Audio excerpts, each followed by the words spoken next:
All right, joined by a gentleman I haven't spoken to in quite some time over video, at the very least. In person, it's probably been about 15, 20, maybe 30 years for us. What's going on, brother? How are you? I'm doing pretty good, man. Always great to talk to you, man. Lots going on in your world. You're a busy guy. I know you're traveling. Who knows? You're probably packed right now. You probably got your feet up on a suitcase, if I'm not mistaken. I'm about to pack right after this, believe it or not. You're heading where? Elias is fighting in Vegas. So I'm heading Elias out. Theodoro, one of Elias our boys. Theodoro. Yes, that handsome young man. He's fighting on July 7th. So packing up, headed to Vegas tomorrow, and getting him on point just for Friday. How's Elias doing? He's been doing really well, man. Performing very well in the gym, putting in a lot of good rounds, and I'm confident he's gonna do well. I've been a TriStar. I can't even. I mean, I lost count a long time ago, and haven't been in there sometimes. You know, cameras off, pro sparring, pro classes, and stuff like that. It's a who's who whenever you're in there. Obviously, you know, people. You're extremely well respected no matter where you go. Who are some of the guys that have come and gone in the gym in the past, week, 2 weeks, or month or so? I know we had Vitor Belfort was there. Yeah, Belfort was here for his last fight, and we changed things up a lot. He's was able to go the distance and fight well all 3 rounds. And I really want to change the way he approaches fights. I find that in the past he would just kind of go for the kill right away and just try to crush it. But the thing is, he can knock you out in round 1, 2, and 3, and he's gotta build that approach. And it was a good seesaw battle with him and Marco, very close. I was hoping for a rematch to put to bed any controversy or whatnot. I don't know what's going to happen in the near future, but we're going to be doing the next camp again together. We're going to keep building on his skills, because he's a learner. He loves to train. He's a learner. So I really think he can really keep tweaking his game and changing and adding new layers and keep entertaining the fans. At this point, are you ever surprised? Obviously, you had Georges St-Pierre, one of the biggest pay-per-view stars of all time, but does it still surprise you every so often when you do get a call or an email or text saying, hey, I'd like to come out there and train with you? I get those texts and messages all the time, so it doesn't really surprise me, but I'm always happy to hear. I get excited when I have new guys coming in. I'm looking forward to working with all these great martial artists all the time. I mean, I don't just teach them, they teach me a lot of stuff. All these guys do something or have a skill. They didn't get this far because they don't know anything, right? They know lots of stuff. So I don't know everything. When I get to work with all these experts, I love to just learn. When they show me something amazing, something new, it always just excites me, and that's what I love. About 3 weeks ago, maybe a month ago, I had a chance to spend some time with Georges St-Pierre. We were both together doing a Nintendo appearance. He's a big Nintendo Super Mario Kart guy. I had no choice. I got to play with my son, and he whoops my ass every time we play. He's 6.5, and I'm a loser. George looked pretty good. We spoke a lot of stuff. Obviously, as you know, there's off the record stuff that we speak about. I spoke with some of the management staff. We just got together trying to think, what's happening, what's going on, and then the news comes out. He's not fighting Bisping. He's potentially fighting the winner of Lee versus Maya. What do you make of all this? What do you think is next for George? I mean, from what I hear, it's not probably till September, October. You're closer. What do you think is going to happen this year? I think the fans got to tell people, they gotta voice their opinion, what they want. I think George is ready to do a fight that the fans really want to see.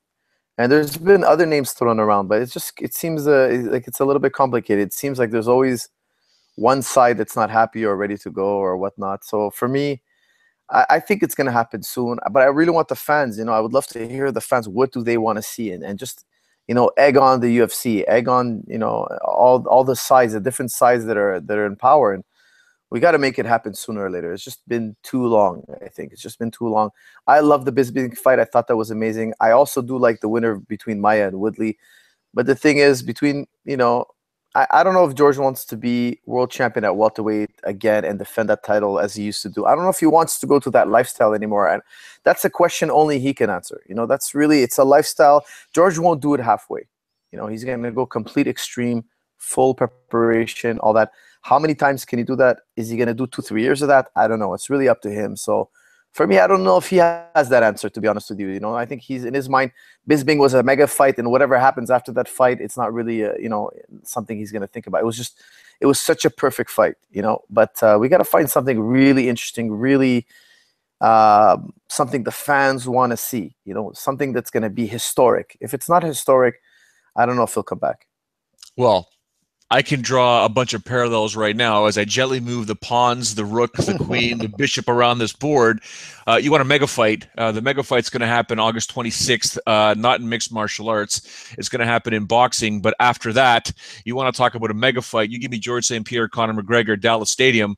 Done. I'll fly down there. Where do we right? sign? Done. Where do we sign? Give me the paper. So let's, before we get to that. Listen, I love Tyrone Woodley. I love Damian Maia. But if they fought, it might not be a historic fight. If George fought one of those two. If he fought Bisping, it would be historic because it would be for a middleweight title. That's another great name. If he fought Conor McGregor, it would definitely be historic. No doubt about it. So, you know, is Anderson Silva, would that be a historic fight? I think it would be. There's other names out there. So it'd have to be something super special. That's why I like what you're thinking. That's on point. You know, that would be something the fans would go berserk for. Well, you and I, we're going to cross our fingers. Potentially could happen because, you know, if these fighters deserve a lot of money. Coaches deserve a lot of money. You spend a lot of time with them. But George, who I've known since Since he was 21, I think. Made a lot of money, but he's a fighter. There's never enough for them. So before we get to that, Conor McGregor is going to make enough money. It's called Mayweather money, right? It's going to be Mayweather money August 26th. What do you make of this whole situation? I personally love it for Conor McGregor. I don't think he's going to be throwing any spinning back kicks because there's a clause in the contract that would prevent him from doing that. But listen, get as much money as you can and then see what you can do with your career. I'm happy for the guy. I don't know if I like his chances for us against Floyd Mayweather. You tell me. Well, you know, I just released a video out today exactly on the pre-fight analysis talk. So if you guys want to see an in-depth analysis, check out that video. But other than that, I'll give it to you short and sweet. Conor McGregor, he's a talented guy. He's a tremendous athlete, but he's stepping in the ring. He's not stepping in the octagon. In the octagon, there's no question McGregor would put him away in a minute or two. You know, he would put Mayweather away quick. Now, in boxing, he's got that deadly left. He's got that deadly left. In the first 2, 3, maybe even 4 rounds, he's a threat to anybody, in my opinion, because of that deadly left. Is Mayweather going to do like Aldo and come out like a ball of fire and get hit with a counter shot? I would bet any amount no. He'll be very cautious in round 1. He'll be very methodical. He'll be very smart.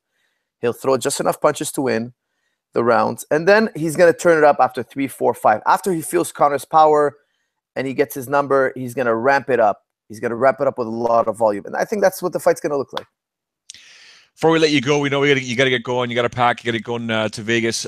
Give us a little bit of an insight in the day in the life of Firas Zahabi, because you got so many things going on. Videos, you're doing appearances, you're coaching, and you're a father, a husband. It never ends for you. Yep. And you know what I do in the mornings? I get up in the morning. I have my personal time. You know, the house is empty. The kids are at daycare, school, summer camp. Wife is at work. She's teaching and all that. I have my me time. I organize my thoughts. I organize what I'm going to do in the day. I really believe in organizing first thing. You get more done. I hit the practice room. I know exactly who's doing what, who we're training with, etc. Come back in the afternoon, eat, relax, train my kids, hang out with the family, and then head back to practice at night. So that's 3 practices a day. You know, 3 practices a day. It's quite a bit. But I love what I do, and I want to push this game to the limit and see how it goes. I've told people many times, Antonio Carvalho, Justin Bruckman, Firas Zahabi, the 3 men who have taught me the most in mixed martial arts, spiritually, mentally, physically, and all 3 of them will give me a beat down whenever they choose, whenever I see them in person, because I love them, they love me. Brother, thank you very much for your time. Pack, hugs and kisses to the wife and the kids. Wish you all the best, man. Thank you. Likewise. Talk soon.